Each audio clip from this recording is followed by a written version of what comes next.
Os astros desapareceram a nossos olhos. Tive a impressão que o piche gaseificado era o elemento preponderante naquele ambiente. Em derredor proliferavam soluços e imprecações, mas a pequenina lâmpada que Abelardo agora empunhava, auxiliando-nos, não nos permitia enxergar senão o trilho estreito que nos cabia percorrer.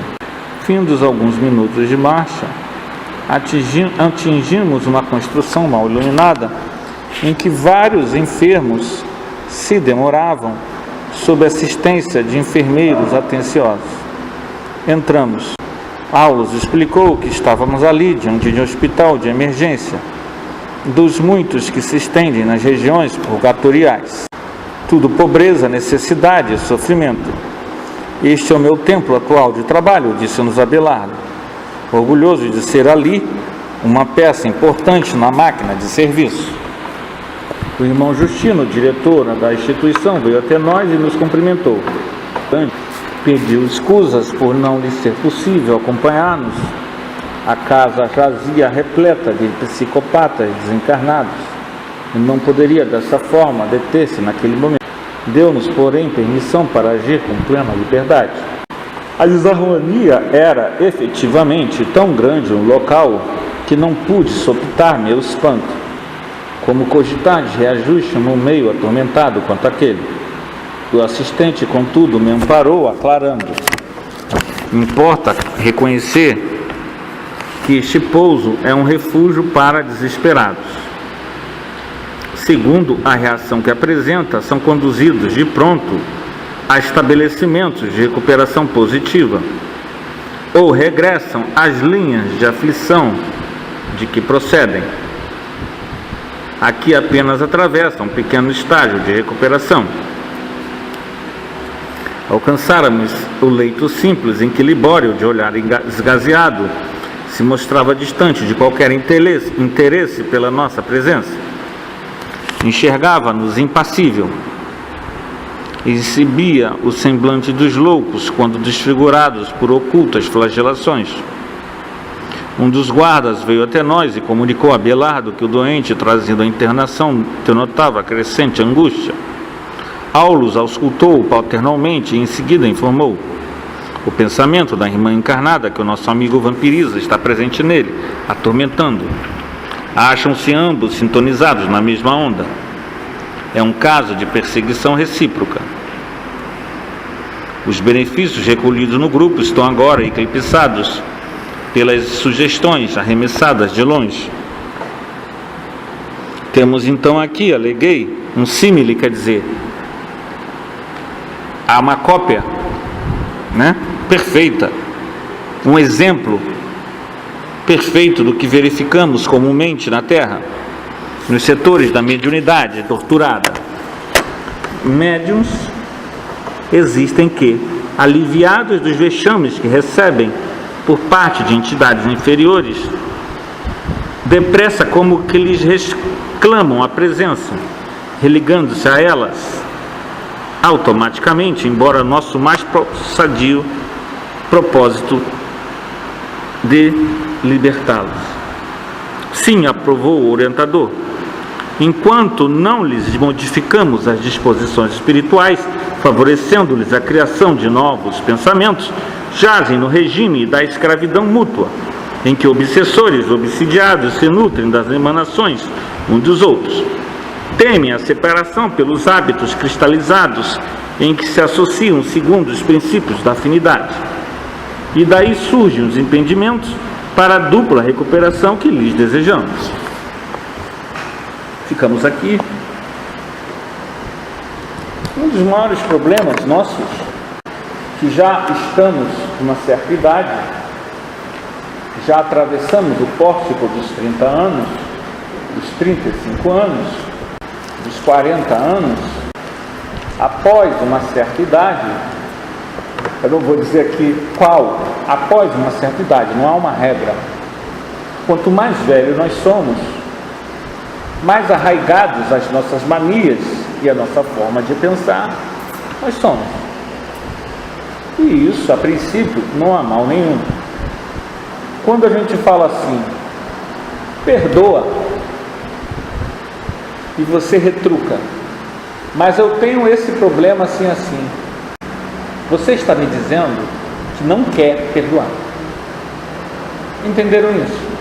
Eu não estou dizendo que você é obrigado a perdoar. Mas se eu digo assim, perdoa, mas esse caso,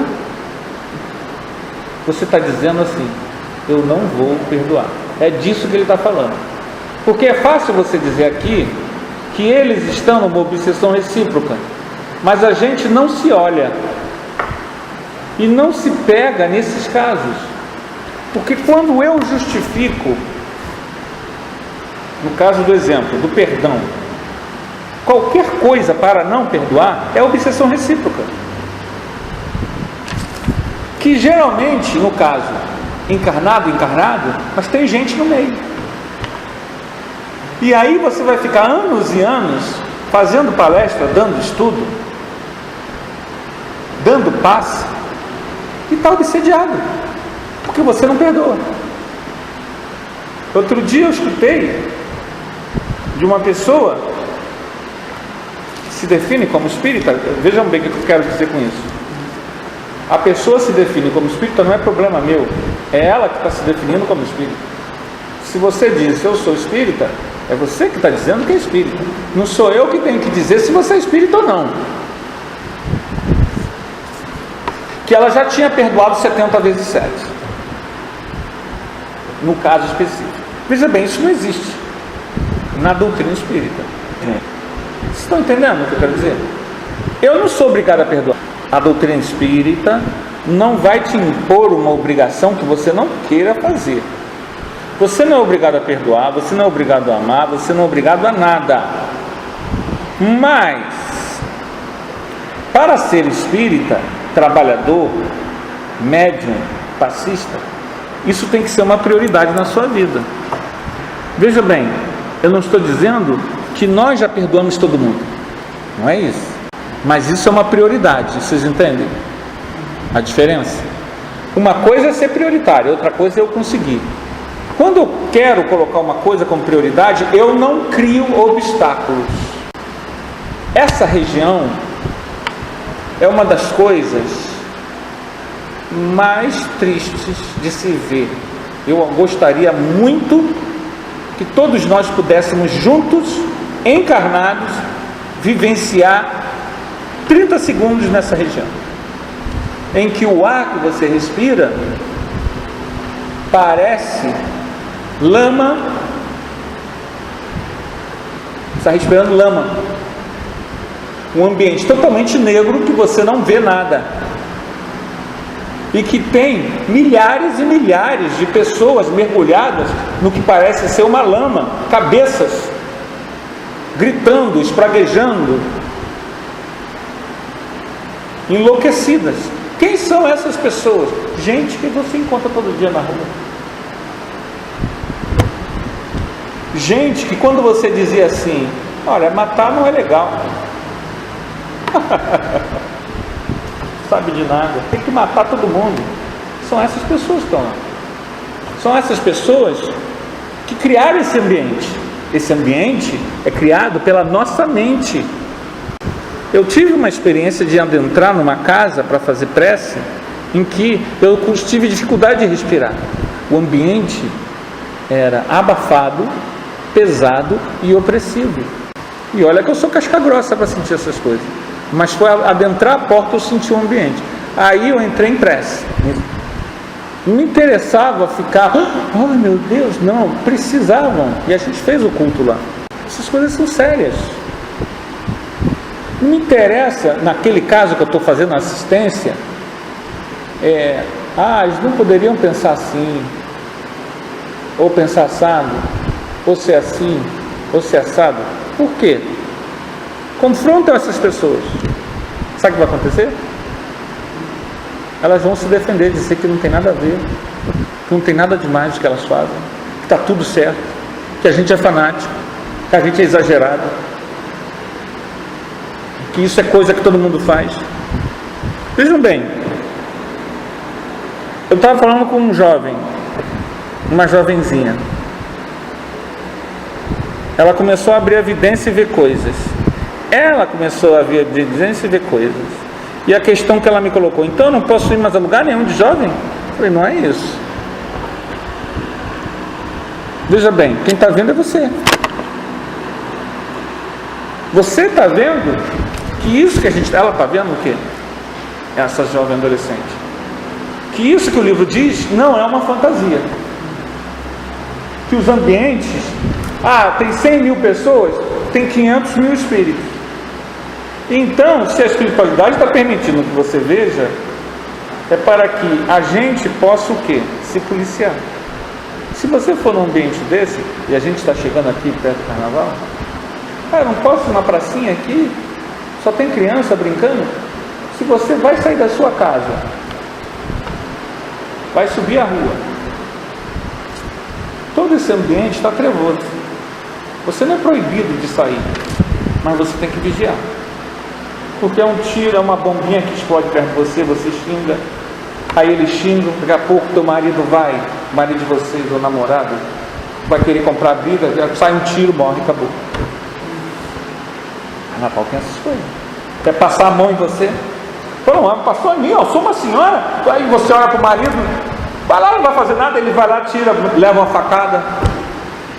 Você vai num ambiente que tem 100 mil pessoas, todo mundo se contorcendo. Não é o grupo e nem as pessoas. Vocês estão entendendo? Se a gente não tem esse link e força, você atravessa as barreiras de proteção e fica desguarnecido e pode acontecer qualquer coisa. Você ia falar alguma coisa? Quando a gente vai, por exemplo, não é um caso não tem problema. Mas uma pessoa, muita gente fez isso, né? Uma pessoa vai para um parque de Madureira que vai ter um show.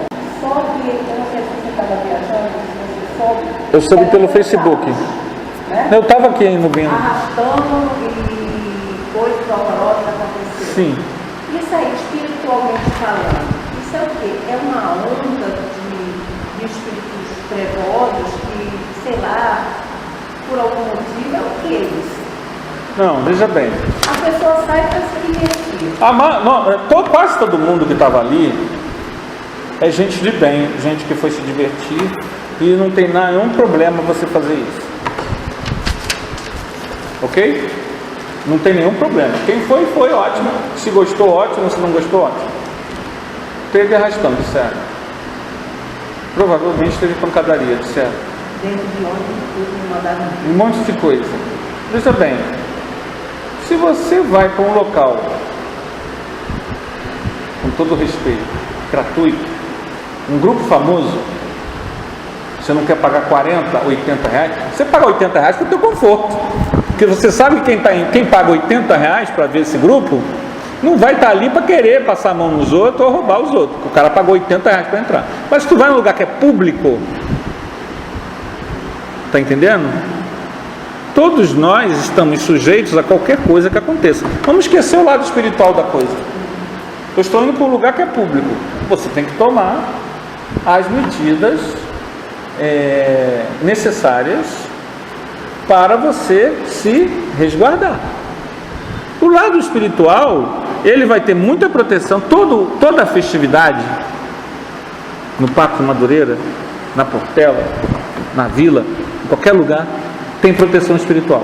Todo lugar tem proteção espiritual. O problema é que 50 mil pessoas é um número muito grande de gente que pensa coisa diferente. Então, a ambiência, enquanto você tem 50 mil pessoas, você pode garantir que essas 50 mil pessoas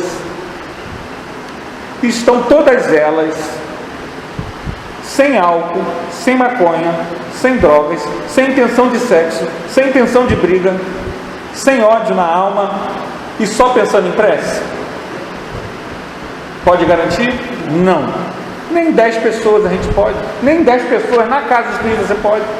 Então você tem 50 mil pessoas. Então você tem essas emanações e muita gente. Quando isso é um coletivo, há uma maior tendência acontecer eventos negativos. Isso não nos proíbe de ir, mas nos aumenta a necessidade da vigilância. Como ir? De que jeito ir? Evitar a contenda. Se você vai para um local que está todo mundo empurrando, evitar a briga, evitar a reclamação. E você tem que ver, contabilizar se vale a pena. Porque a gente não pode fugir do ser humano. A gente não pode ter medo do ser humano. Nós nos caracterizamos na doutrina espírita em servidores do Cristo. E isso é diferente de de um esotérico que vai para um local arejado e faz meditação e acha que está fazendo evolução espiritual. Não, Jesus foi para o povão. Nós não podemos ter medo do povão. O amor é para todos. Então, a primeira coisa, nós não podemos ter medo do povo, porque senão a gente está discriminando. Já que eu não vou, eu discrimino. Você está entendendo? É uma tendência nossa. Você não tem que discriminar aquelas pessoas. A gente não tem que fazer isso. É gente, é ser humano que a gente tem que amar, que a gente tem que acolher. Não é só quando a pessoa entra na casa espírita ou está desencarnada. É que é o toma lá da cá. Ao mesmo tempo em que você tem que saber se esse lugar é para mim, não, isso aqui não é para mim. Essa diferença entre saber o que é para mim e o que não é para mim é que vai trazer a diferença entre o nível do meu discernimento. Quanto mais eu seleciono os ambientes e começo a ver o que vale a pena de fato, isso é um sinal de que a gente já está sabendo discernir o que é melhor. Os ambientes que são intoxicados de vibrações pesadas, eles não são estranhados porque as pessoas mantêm uma sintonia com aquela ambiência que é a sua ambiência íntima. O nosso trabalho pessoal é nós, enquanto encarnados, nos desintoxicarmos dessa visão de mundo umbralina, materialista, e começarmos a um trabalho sério na questão da busca pela leveza espiritual, a chamada reforma íntima, que a gente fala tanto, mas que não coloca isso como uma prioridade. Quando as pessoas desencarnam, elas vão para essas regiões que André Luiz está descrevendo, porque elas estão assim intimamente. Então, quando ele fala sobre os diversos hospitais que existem nessas regiões, esses hospitais só existem porque há um número imenso de pessoas que, ao desencarnar, vão para essas regiões e não têm recursos por si mesmos para vencer esse processo. Porque não lhe é dado o céu. Você precisa querer ter a sua mente, o seu coração, o céu. Ninguém é obrigado a perdoar. Ninguém é obrigado a abrir mão da cerveja, do álcool, do destilado, das drogas. Mas ela terá conforme as suas obras. A construção do seu íntimo, do nosso íntimo, é responsabilidade nossa. O que nós colocamos dentro de nós como ideia, como desejo, como pensamento, é o que nós teremos quando chegarmos lá no outro lado. Ele diz aqui, tive a impressão de que o piche gaseificado era o elemento preponderante naquele ambiente. Piche gaseificado. O ar que se respira é um ar pesado. Aí você vai dizer, mas o espírito respira? Gente, naquela vibração e naquela dimensão, se a pessoa está ali para poder acolher, ou se está ali como enfermo, se você é um enfermeiro que quer acolher, você tem que vibrar na mesma dimensão. Porque se você ficar mais sutil ali, você não vai ter problema nenhum com esse piche gaseificado, mas você não vai poder socorrer quem está lá. Então eles, por que eles tiveram que andar numa trilha com uma luzinha? Porque eles estão vibrando naquela frequência vibratória, idêntica à dos enfermos. Então, eles sentem toda a crueza do ambiente. Quando você reduz, você está desencarnado ou encarnado.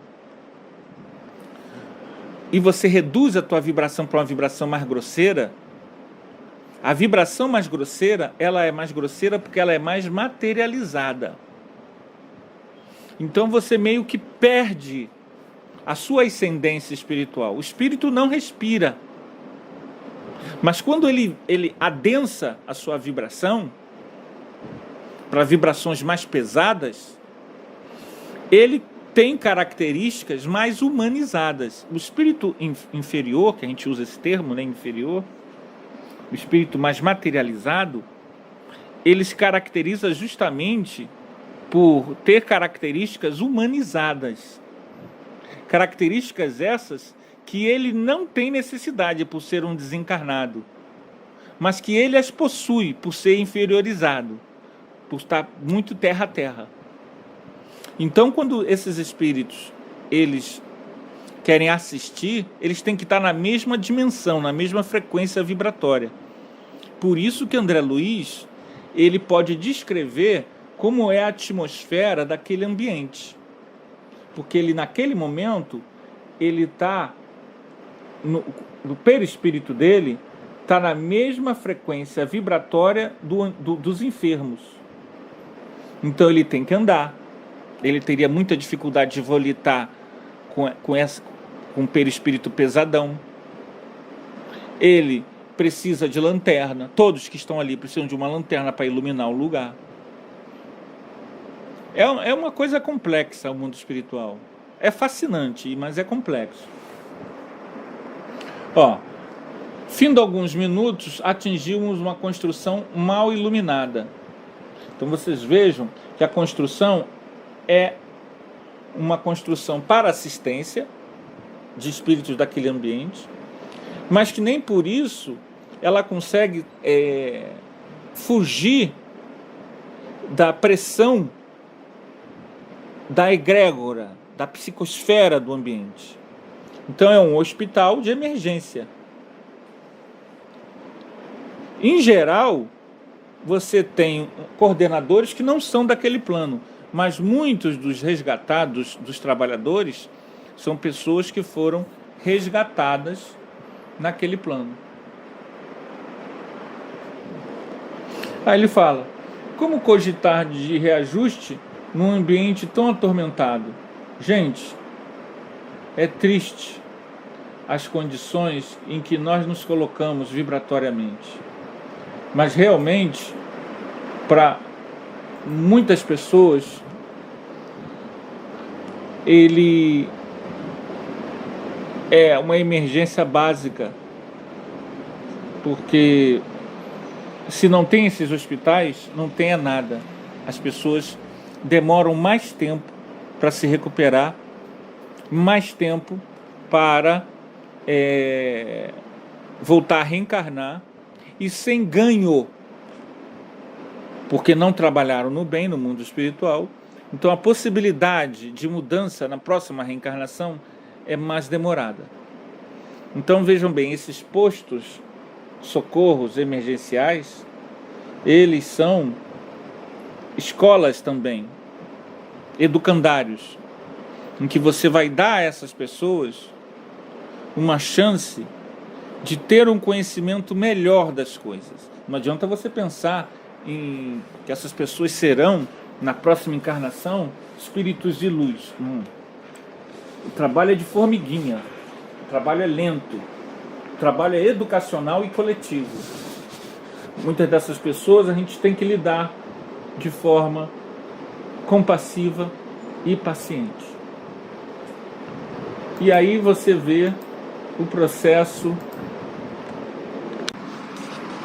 é um refúgio para desesperados. Melhorando, eles vão para locais melhores. Porque, gente, não existe inferno no sentido de você jogar alguém lá. Todos querem a melhoria de todos. Melhorou um pouquinho, pensou um pouco melhor, saiu daquela sintonia, a pessoa já é levada para locais melhores. O espírito superior, ele quer que todos evoluam. Mas ele não pode forçar isso. Ele não pode fazer um estupro evolutivo. Ele não pode obrigar alguém a evoluir. Por isso que eu disse nisso anteriormente. Você não quer perdoar? A gente não pode fazer nada. Mas a gente precisa estudar para nos motivar, nos encorajar ao perdão. Entender a lógica das leis cósmicas para que a gente não caia na armadilha do não perdão, que é uma armadilha umbralina da auto-obsessão, do auto-assédio, que está preso às ideias erradas.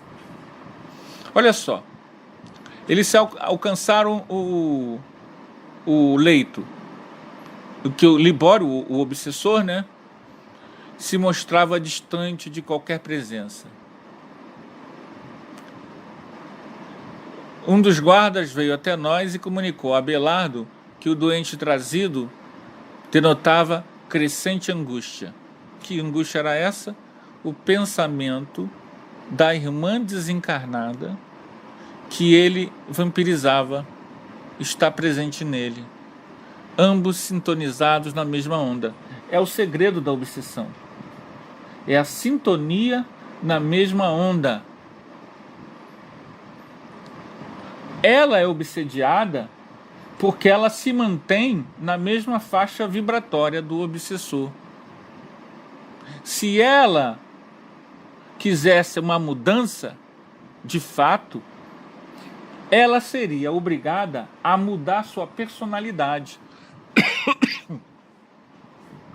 Porque uma pessoa, por exemplo, raivosa, quando dorme, uma pessoa encarnada raivosa quando dorme, ela também é raivosa com os antigos desafetos de outras vidas. Então, o processo obsessivo, ele é recíproco. Quando a gente procura falar sobre a importância do perdão, da compaixão, da misericórdia, que nós temos que ter com outros encarnados, isso é fundamental para que a gente entenda que ao mudarmos isso aqui com os encarnados, nós também mudamos com os desencarnados durante o sono. Ao não darmos atenção a isso, enquanto estamos aqui no corpo físico, quando saímos do corpo físico, mantemos o mesmo padrão vibratório umbralino, que já é nosso. Então, quando a gente fala que o processo desobsessivo exige uma reeducação moral, isso é muito sério. Isso é muito sério. Então, o que acontece entre eles dois é o que acontece na maioria das obsessões. Um processo recíproco. Recíproco. Daí a necessidade do obsediado buscar uma mudança de pensamento e buscar um trabalho assistencial em que ele comece a sair do seu egão, do seu egoísmo, do seu mundo pessoal, do seu mundo, da sua cabeça de ideias encrencadoras e ir para um trabalho assistencial em que ele comece a fazer o beabá do amor. A caridade, então, nesse sentido, não vai transformar ninguém em santo, mas vai começar a fazer com que a pessoa renove as ideias e perca a sintonia, graças a essa renovação das ideias, com aqueles obsessores das quais ela quer se livrar, quer ficar curada. Então vocês vejam que o processo obsessivo exige uma reforma íntima. A verdadeira desobsessão, ela é íntima. Ela não vem de fora. A que vem de fora, ela só, se não houver uma mudança da pessoa, ela será apenas um paliativo, um socorro emergencial, mas não uma solução definitiva. Vamos ficar por aqui que o nosso tempo já foi. Tá bom, gente?